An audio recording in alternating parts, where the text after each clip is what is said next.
We're talking about, the face of e-commerce marketing in 2022. Uh, the last 2 years, we've seen India's digital marketing spends increase by 70%, fueled by the pandemic, now touching about 4 billion.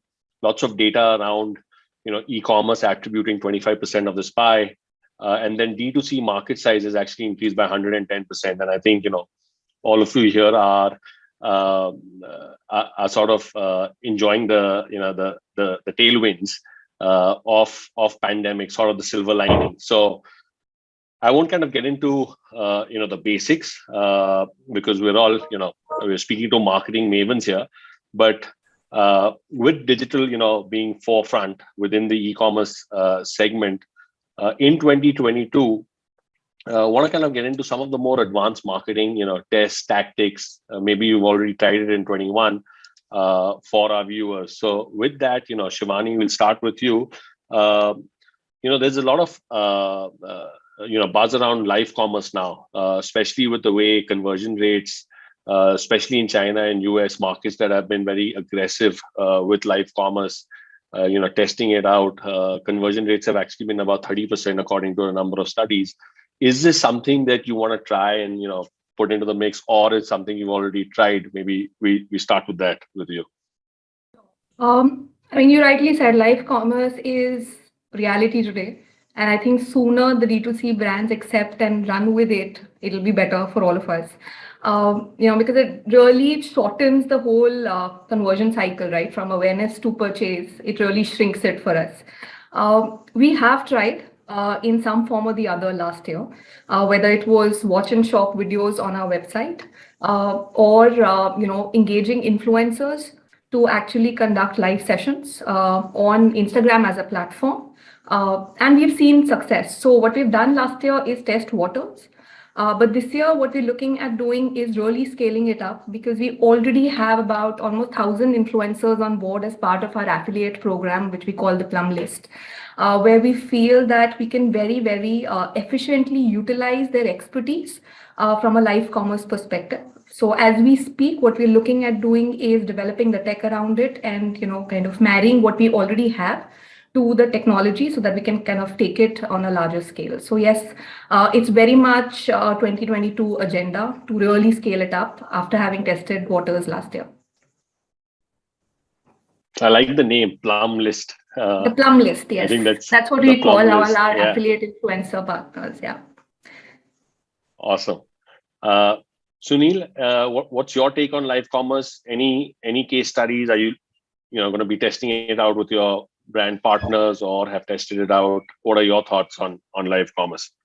Yeah, sure, Prashant. And good to hear from Shivani about the Plum list. I think we've been working with a few e-commerce both platforms and like D2C brands. And I think one was, just even from the creator perspective, moving from top funnel to bottom funnel, right? So more conversion events, affiliates. So a lot of D2C brands are now moving to see how they can run creator programs both for top funnel and bottom funnel. And even like our product also from last year to this year, we've evolved it now to track conversions, which was not there earlier. No brand wanted to track conversions. I think the live commerce aspect itself, definitely some brands have tested it out. I think some new platforms like Roposo are going all in on live commerce. I think from a traction perspective, it's definitely converting. Is it a large share of the sales today? Probably not. For most D2C brands, it's a pretty small percentage of their sales. So it's a new initiative where folks are trying to test it out. Obviously, a little bit more labor intensive also in terms of collaborating with these creators. So I think Shivani was mentioning, that mind shift has to happen where you invest a certain amount on these creators, try out different formats of live commerce, the content, how is it presented. Even on YouTube and Instagram, there's a lot of opportunity to do that. So it will need some experimental budgets from brands because each brand will have its own journey. We haven't seen that massive shift happen, though brands do want to explore it. I think a lot of the basics itself are still not in place for most brands, right? Like even marketing automation and stuff. So we haven't seen that massive shift happen for live commerce, across D2C brands. So yeah, I think live shopping, live commerce is something it was massive in my last stint where I came from Southeast Asia, and of course the massive Chinese influence there, and we were literally driving almost a quarter of our digital sales through live commerce. So it was huge, and there was all that infra, Suneil, which you kind of talk about, which lack here, which I agree as well. But I think it's a lot more important now, especially when we look at it from an omni-channel point of view. It becomes even more relevant for us, because that's one of the ways for us to even leverage our stores and our associates in our stores to become our brand ambassadors and start talking about these brands and connect with our customers. We've been doing this across social media, but then comes back to the point of, are you able to meet commerce into it and to really make it commercialize this entire bit? So definitely it has got a future, and let's admit it, as marketeers, we always need new options, new excuses to shop and get people to convert. So I'm very bullish on live commerce. It's just that we would need it'll become too difficult for, let's say, every other company to start coding it and developing it themselves. So I think a lot of the players would rather wait for aggregators and would wait for SaaS players to come up with some sort of solution which works as a plug and play kind of option. Which there are a few players, but not too many, and but bright future for sure. We would personally want to invest a lot. We do a lot of it through the usual social media handles, but then making it meet commerce and making it a lot more transactional and commercial is something which would create the right appetite in terms of an investment for us to get the right returns. Agree. I think the main call out here, obviously, with live commerce is being in the whole digital marketing space, right? At the end of the day, everyone asks us for your return on investment and digital ROI, and influencer marketing or social media was one organic. Social media was one aspect where it was more about reach, engagement, and direct sales wasn't entirely part of the mix. But with live commerce, I think that's trackable. You can insert coupon codes. So that ROI question, which was a little bit fuzzy, is now can you can kind of cross the T's and dot the I's with this. So yeah, I'm pretty bullish about that too. What we also saw, moving on to my next question, what we've also seen is we're now post-pandemic, last 2 years, we're now kind of entering into the organic first world. So earlier on, brands were for the most part very centric around driving sales, obviously, but a lot was concentrated on paid channels. So this could be affiliate marketing, paid social, search, display, programmatic, all of that stuff, and organic was always a second thought. But with the pandemic, the brands were now looking at driving sales, but organically, without spending a lot, right? Obviously, because budgets were slashed, we didn't know what we didn't know, a lot of uncertainty. So this is when I call us entering into sort of the organic first world, where you don't now need to even sell SEO. It has to be part of the overall digital mix. Again, Shivani, how has this changed with Plum? Pandemic, when it comes to your channel mix. So is it still the same, like post 2019 and now 2022, your priorities across channels are the same, or has organic taken a bigger area of concentration where you're putting more resources or doing a lot more there? When we talk about beauty industry, education is again something that we really drive for through a lot of content strategy that we put into place.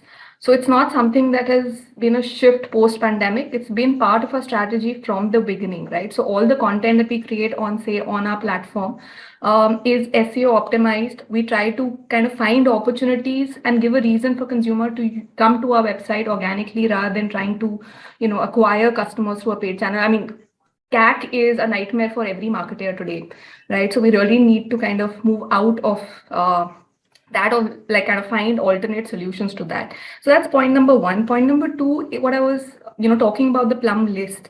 We've really developed, and this is a post-pandemic scenario for us, where we've actually developed a very robust influencer platform, wherein we just feed in products, and we get content from the influencers in return. And of course, they earn a commission out of it, which is far, far more cost effective in comparison to, say, your regular paid channels. So we are trying different avenues of, less budget avenues, if I may call them so, to get more sale. So yes, it's been part of our strategy from the beginning, where we kind of in cash on content, and our SEO strategy has always been in place. Yes, can we do it better? Of course, there's always room for more improvement, and that's what again is one of key focus areas for the D2C team in particular. Awesome, great. Sreekanth, your thoughts on organic and SEO? Is it front and center now? Has always been? Nothing's changed. No, a lot of things have changed. Budgets have been slashed. So I think the relevance of driving organic and direct has never been as relevant as it's now, right? In terms of, because I think the one thing which pandemic has taught, of course, there are many things it has taught us, but one thing which comes out for a marketer is the fact that one needs to be so much more careful on the cash flows. So we need to be super careful in terms of what is the level of returns we are driving. And more importantly, it's not just from a pure ROI point of view, but over a period of time in terms of the CLTVs we are looking at. I think all those metrics really come at the forefront. For us, one of the big areas which has helped us on this has been leveraging on some of the data points which we already had, because Shopper Stop is a brick and mortar business which is now transforming into an omni-channel business. So we have this 30-year legacy of database of customers and all these partnerships. And First Citizen, which is a loyalty program, is by far one of the most renowned loyalty programs out there in the country within fashion and lifestyle. So that has really helped us. It used to drive less than 20% of our sales mix, and now it's consistently over 40%. And that has really helped in terms of bringing the overall acquisition down and the cost down. But then what it also enables us is that it's not that we're not looking out to acquire more and expand the base. It just helps us to do that even more compared to pre-pandemic, because we've been able to create an appetite, because we've been able to drive more sales from something which was a lot more organic, where we literally didn't spend a lot of money. So from an overall P&L point of view, it just gives me a more coverage there for me to go out and acquire many customers. So I think, I won't say that it's from a rupee value, it may be different. From a percentage share, definitely a lot of changes have happened where the non-paid mechanics have really pivoted in the right direction, and that's going to be a continuous engagement. But that doesn't mean that we will not acquire. Of course, lookalike audiences and looking at various channels and mixes is something which is a everyday process. So it needs to be a healthy mix in terms of bringing the right returns over a period of time. That's how we see it. Yeah, I mean, I think pre-pandemic, we always had to build a business case for the most part on why obviously paid is important. It's like your sugar rush, but organic is your broccoli, and you got to kind of build a strong foundation. But post-pandemic, I think now everyone gets it, so it's not a tough sell. Suneil, your thoughts on this?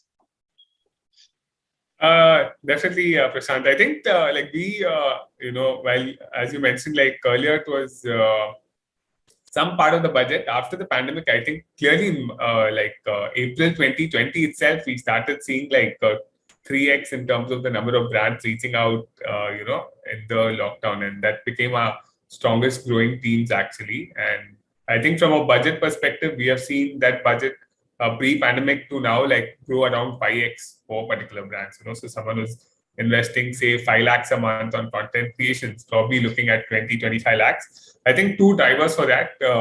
One is obviously the ROAS has been challenging in many areas for brands, right? So they're looking to increase the organic share so that the overall ROAS is under control.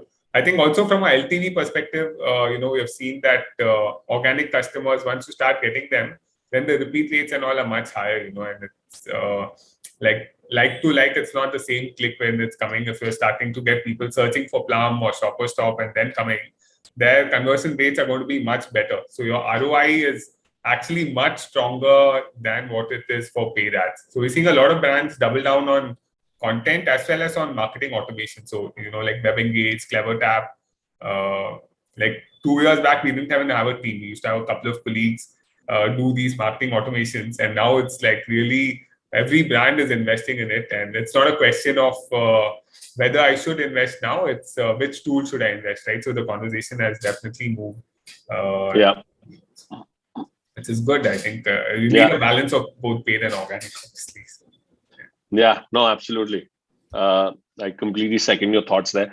My last question here, since we're at the cusp of time here, there's a lot of buzz around 5G. There's some stats that talk about India. By the end of 2022, we'll have about close to 30 million 5G subscribers, and in about 3 years, that's going to go to about 300 million. So you're talking about a 10x growth in a matter of 3 years, which is going to be huge. Just looking into maybe the futurescape, what kind of impact do you see 5G, if at all, having within the e-commerce space? Suneil, let's start with you on this one. I think I've started following the metaverse, and obviously Facebook changing its name was a good signal that we should be spending more time. I definitely see 5G accelerating some of these virtual experiences. I think even in the beauty space, a lot of brands trying out virtual stuff. Many SaaS platforms are raising massive funding to try online, buy online. You don't have to go to the store today to try out stuff. So we see 5G probably transforming a lot of that. You can try out shoes or makeup, different kind of things at the convenience of your house. Definitely see that happening, and probably also definitely see some kind of like decentralized like NFTs, and that space also starting to take off because of 5G and the proliferation there. Definitely is early days in India still, but you can see in the US with the gaming sector especially, we are seeing a lot of interest there, and you can kind of see it happening in the e-commerce space with Nike and Adidas in the footwear space starting to do NFTs. So I think that's something I'm looking forward to, the 5G rollout. Great. Sreekanth, your thoughts on mobile e-commerce and the effect of 5G? I think definitely it should only improve, right? So I would second everything Suneil has said. I think around that, and another topic which may not be totally related to it, but something which India is really advancing is the whole new setup of ONDC, which is coming up, which is about this entire e-commerce framework, which the PMO and the government are behind in terms of launching something on wallets. What they've done for UPI, they want to do for e-commerce with this network, and that will further enable sellers and buyers. Why I say that is that 5G would in a way also let a lot of the people who are still on 3G to at least graduate on 4G, because that's how the usual tendencies have been in terms of the various graduations which happen. So definitely that's going to be a big plus. E-commerce over a period of time would see massive advantages in terms of further penetration. But as Suneil rightly pointed out, experiences around VR, AR, gaming in particular, we've been seeing a lot of action on the metaverse side of things, and that's something which should pick up in India for sure. But I think the impact on e-commerce in general may take slightly longer, but it's definitely more positive. Awesome. Shivani, your thoughts? I think both the gentlemen have actually summarized my thoughts. But I think what it'll really do is kind of improve the whole customer experience, right? We do have AR, VR today as well, but I don't think that the journey of usage is very smooth. I definitely feel that these tools could be scaled up and used by brands much more effectively, going forward.